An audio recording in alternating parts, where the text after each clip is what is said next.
Welcome to BioRhythms. We are back at the Dream City University. I'm Terrence Anderson.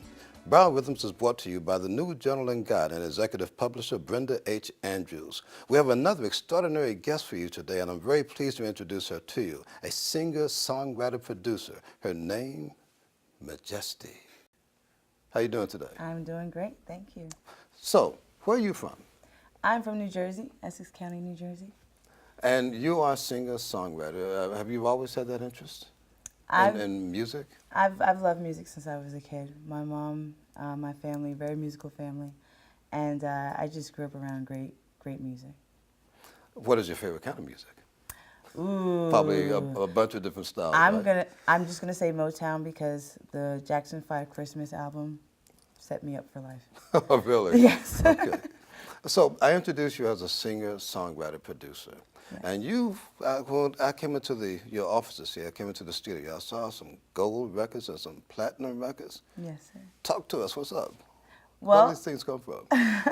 Well, I've been blessed. I've been really blessed in music, and I've gotten the opportunity to work with some great people. Rihanna is the reason why I have all the plaques on my wall. You've written for Rihanna? Yes, sir. And what was that piece? I wrote a song called Pon De Replay. It was actually her first recording. I'm very proud of it. It was her first single. It helped her nail a record deal. So. Fantastic. Yeah. What is it about? Pon De Replay. It is about putting the song on repeat. It's about having fun, going to a party and enjoying the music and loving it so much that you want to do it all over again. So put the song on repeat, turn the music up. It's kind of a shout-out song to the DJ, I guess. What inspires you to write? You know, what do the ideas come from? I used to say that the walls started to speak to me. Oh, really? I used to actually say that, yes. And then once I got into the music industry, it's more structure. So when you want to write a hit record, you sit down and you try to write a hit record. So it's a little bit different. Sometimes you write from inspiration, and the industry, sometimes you have to write from the formula. You know, I really like what you just said, the walls speak to you. Mm-hmm. You have to elaborate on that. What does that mean? What do you mean when you say that? It could be anything. I could just be in my car and just decide to open my mouth and a song will just fly out. Or someone will present me with music or some sort of instrumentation. Mm-hmm. And sometimes it just comes. I mean, it's a beautiful feeling when you just hear. How would you describe that feeling? You said it's a beautiful feeling. What does it feel like? You get to you start celebrating. Okay, that works. You celebrate because you hear it. You hear it already. It's already complete. You know exactly what to do. It's almost like you don't have to think about it or try or anything. It's like, where is this coming from? So we just spoke about the gold and the platinum. What does that mean in terms of the number of records and units sold? I saw one thing, it was 2 million sold. That was very exciting. Yes, actually, now Volume 20 used the song Pon De Replay, and 2 million sold. It was exciting to have. Now, I'm sorry, pardon my ignorance, but 2 million, that's the platinum or is that the gold? Or? That's double platinum. So platinum. Excuse me, double platinum. Yeah, it was double platinum. So, and that's really difficult to do nowadays. A lot of records don't sell that many units, but I was blessed. 2005 was a good year for me. You know, you were telling me earlier as we were talking about how you would catch the bus, mm-hmm. and catching the bus was an experience because there would be different musicians that you would meet along the way, and the bus drivers and the folks on the bus became familiar with your music and so forth. Share that with us. I was a bus kid. I was always on the bus, either going to school or I started working at an early age, so just, you know, riding the bus to go to work and things like that. And sometimes these bus drivers, you get on every day and they get to know you. And I talk to everybody. I've always been very talkative. So I see someone, I'll ask them for the time and strike up a conversation. Mm-hmm. And I would just find people with similar interests. And one day you would get on and you would hear someone beatboxing. You're like, oh, well, you beatbox? Well, I got a song I wrote. You want to try to, you know, just kind of, you know, go ahead and beatbox and I'll sing it. And before you know it, you know, my voice would just travel through the bus. And sometimes people who would get on at the same time every night. Right. Before you know it, you know, you kind of just create that little fan base right there on the bus, and the bus drivers, you know, knew. And if you were a little bit late coming out of work, they'll sit there and wait for you, you know, extra couple minutes. Yeah. Yeah. You know, and root for you to hurry up and make it or run to the bus. And it was a great experience. It was like my community. The first time I was ever called Majesty was on the bus. How did that come into being? How did the name Majesty happen? Well, my family, my parents, they named me Alicia Kiana Brooks.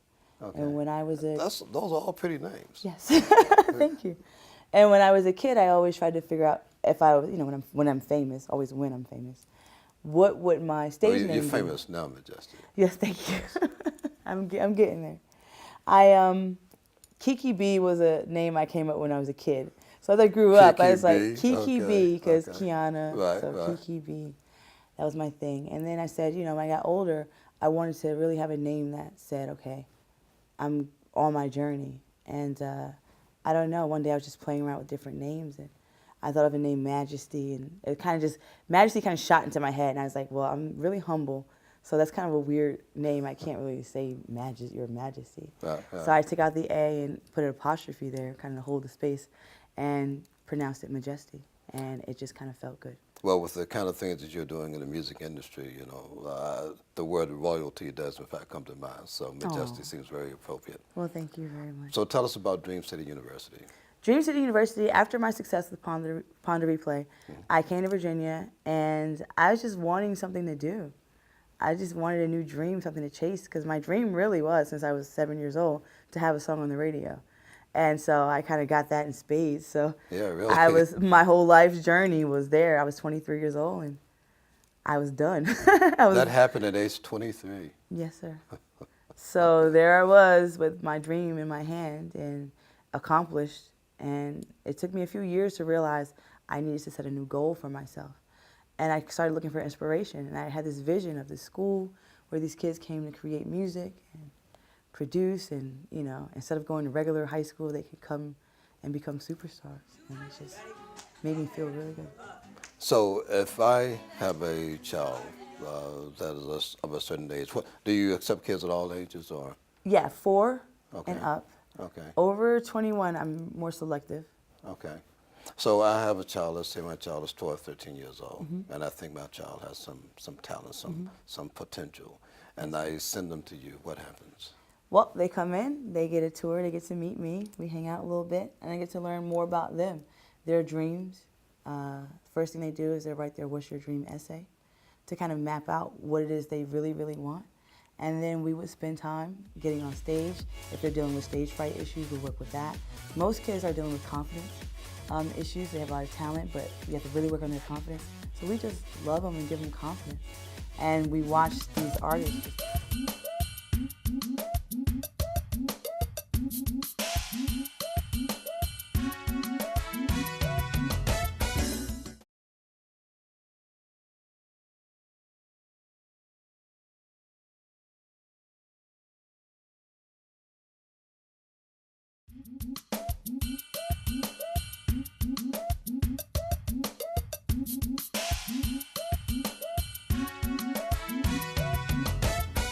And what kind of things have you guys done?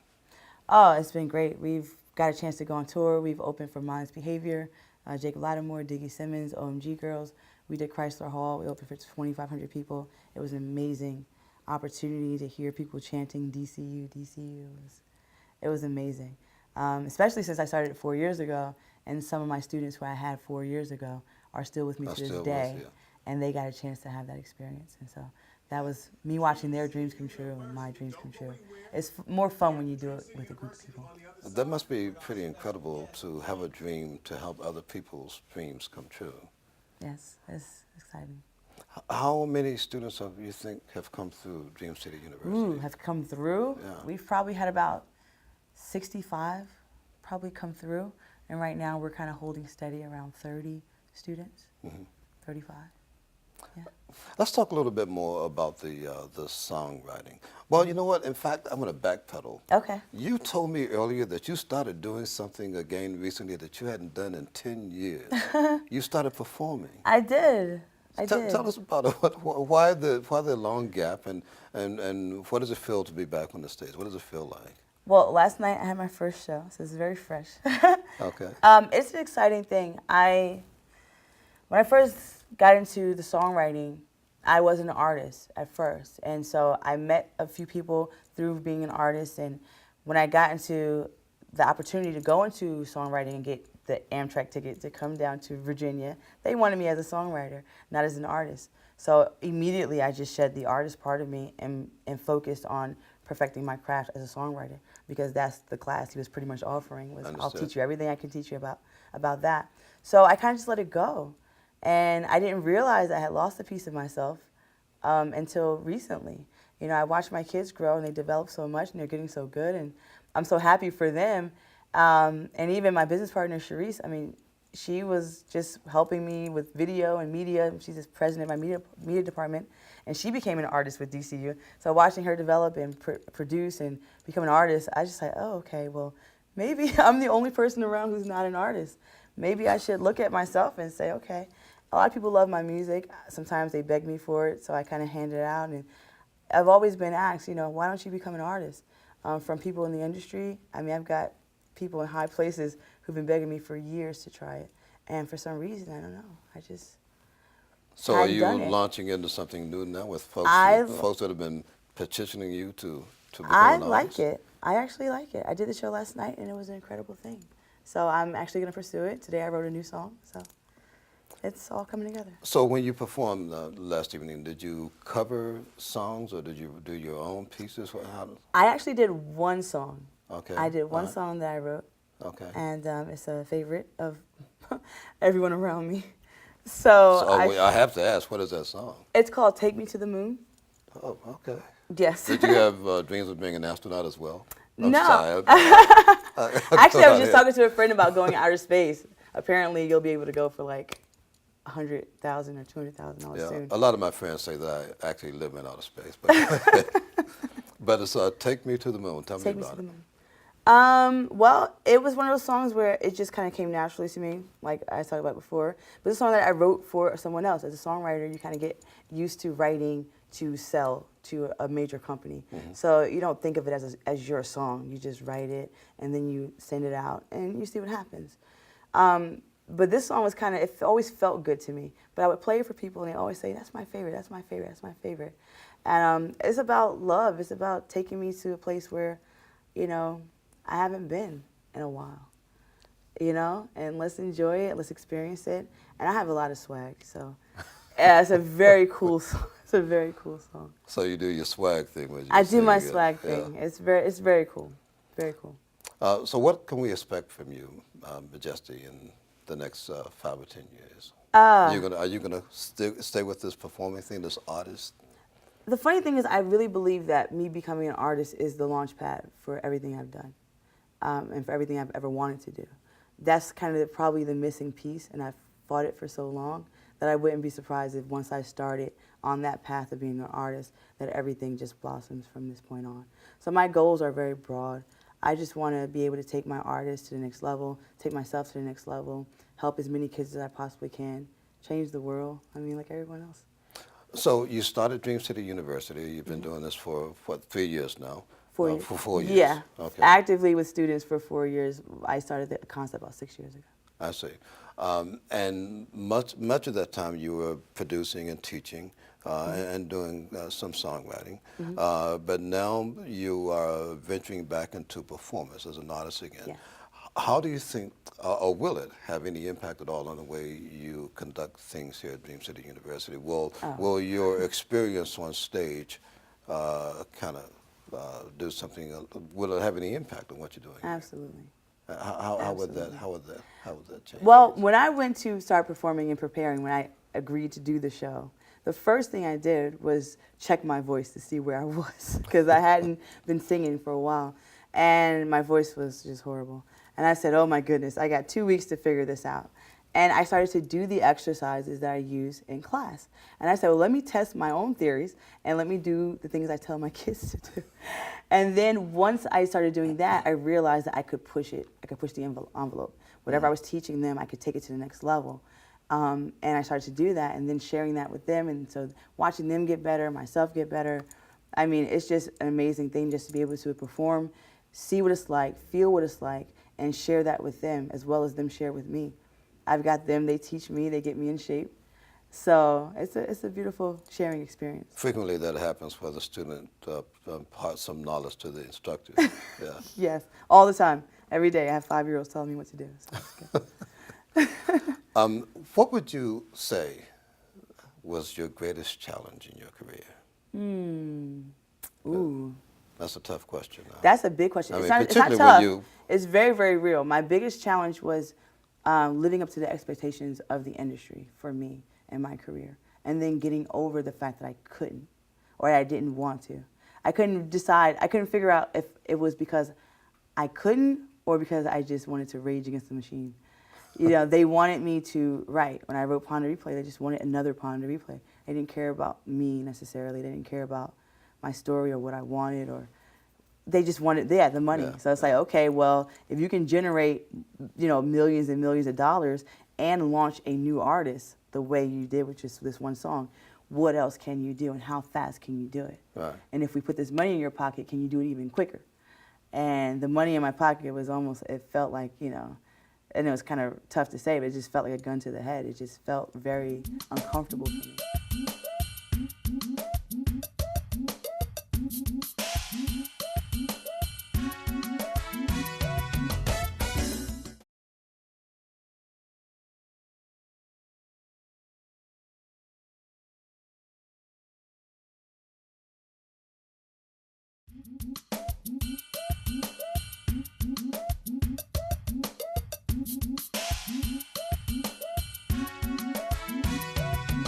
Because, like I said, I'm used to the wall singing.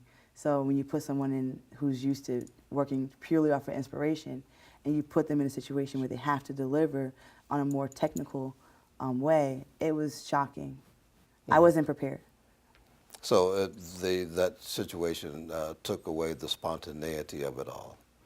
Absolutely. And it kind of forced you into... Yeah, and I didn't know. I didn't know if I was wrong or if they were wrong or if I was good at it. I just didn't know. I didn't understand.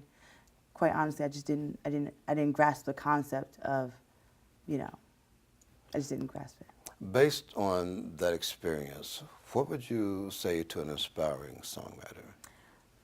What expectations should they have? Maybe that's an unfair question. What do you think they should look out for, be prepared for? I tell them, and I give them the choice. If you want to be a hit songwriter, there's a formula. And there are rules that you have to follow. There are things you want to look out for in order to create a hit record. If they want to be free and say, Majesty, I don't want your formula. Leave me alone. I just want to create. If you like it, take it. If you don't like it, leave it. Mm-hmm. And I respect that from them. If they want to be creative, right. Be creative. That may not equal money, but be creative. But if you want to make money, I can show you what you need to do that as well. So I give them the options, and no one ever gave me the option. It was almost like, you got this publishing deal, you got this opportunity, you're right here. Mm-hmm. As soon as the song came out on the radio, I never forget, I got a phone call. Don't get comfortable, this is just the beginning. But this is my dream since I was 7. 16 years I've invested. I'm 23 years old, I've invested 16 years of my life for one goal. And the day it happens, someone's calling me saying, hey, don't get comfortable. It's the beginning. And I'm like, this is all I wanted. So you would tell an aspiring songwriter to be themselves and make a decision whether or not they want to go for the formula or they want to be true to themselves. Yeah. The formula is what I like to talk about. Can you elaborate on that? I wish I knew more about it, then I would be sitting here and just being that kind of writer. I teach them repetition is important. Climaxing of a record, going from the beginning, having a build, having a story, depending on what the record does. Just kind of, if they're missing something, I can kind of step in and say, this is where you have to make a change, or this is where you're going to need to make a change in order to make it more top 40 friendly. So those are things, with hit records, it's all about repetition. It's all about repetition. And sometimes my artists, they look at me and they're like, well, I don't want to say this over again. I'm like, you have to, because it gets in people's minds. Yeah. Okay. And with Pon De Replay, I didn't even realize I was doing it. But when I go back and I listen and I see the whole run, and the melody and the staccato-ness of it all, come Mr. DJ, song Pon De Replay, come Mr. DJ, want to turn the music up. Come Mr. DJ, turn the music up. Come Mr. DJ, turn the music up. It's like, wow. I did it, and I didn't even realize I was doing that. So there's a formula to getting stuck in people's minds, you know, all that kind of stuff. So when that repetition of a phrasing sticks in someone's mind, that motivates them to go perhaps and buy the record. It forces them to listen to the radio station over and over again to then utilize the advertisements. No one buys records. Some people do, I'm but old most school, people you don't. know. Yeah. I remember the great big plastic black CDs. They called them Yeah, albums. records. I miss those days. It was much simpler. The music industry was much simpler back then. Nowadays, it's all about who you know, what you've done, it's very complicated. And a lot of people, I think, even in higher ups, executives in the industry, don't even know how to move or where to move. I think everyone's kind of stuck.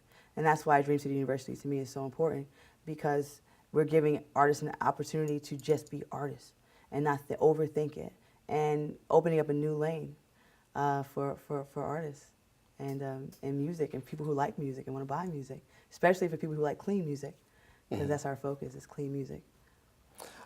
Let's talk a little bit about that. Well, kind of on the periphery.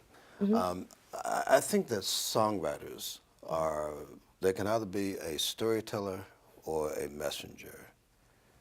Is that a fair assessment? Yeah, I think they come together. Is there any particular format that you feel, other than the repetition, that you feel is more effective than the other? I guess storytellers are like when folks are singing R&B, that kind of thing. I just like real artists. You know, it's like, there's a lot of these bubblegum songs or pop songs that, yeah, they make you listen, make you dance. But I like artists to be artists, you know? Be who you are. Figure out who your fan base is. Figure out what you're targeting. What do you want? What do you want from your fans? What do you want them to feel when they come see you? How do you want them to feel when they leave you? You know, after a long day, why do they listen to your record? Why do they care about you? And it can't be just to turn up or to go out and party, because most people don't go out to clubs that often. So when you think about music, music should touch the soul. Music should either make you happy, make you dance, or make you cry. A great record's either gonna do one of those two things, and really, really great records do both. You know, like Off the Wall. And if I hear Off the Wall, it's like, ah! You know, I'm singing, I'm dancing, and I'm crying at the same time, because it's so much beautiful energy in it. Well, you know, I really enjoyed talking to you, and I want to give you the opportunity to add anything now that you would like to add about what you're doing with Dream City University, about the students that you have, in 30 seconds or less. Well, anything you want to know about me, you can find at dreamcityuniversity.com. Anything about my students, dreamcityuniversity.com is the place to go. We're just here to change the world. You know, music on radio is made for ages 18 to 25. And there's a gap.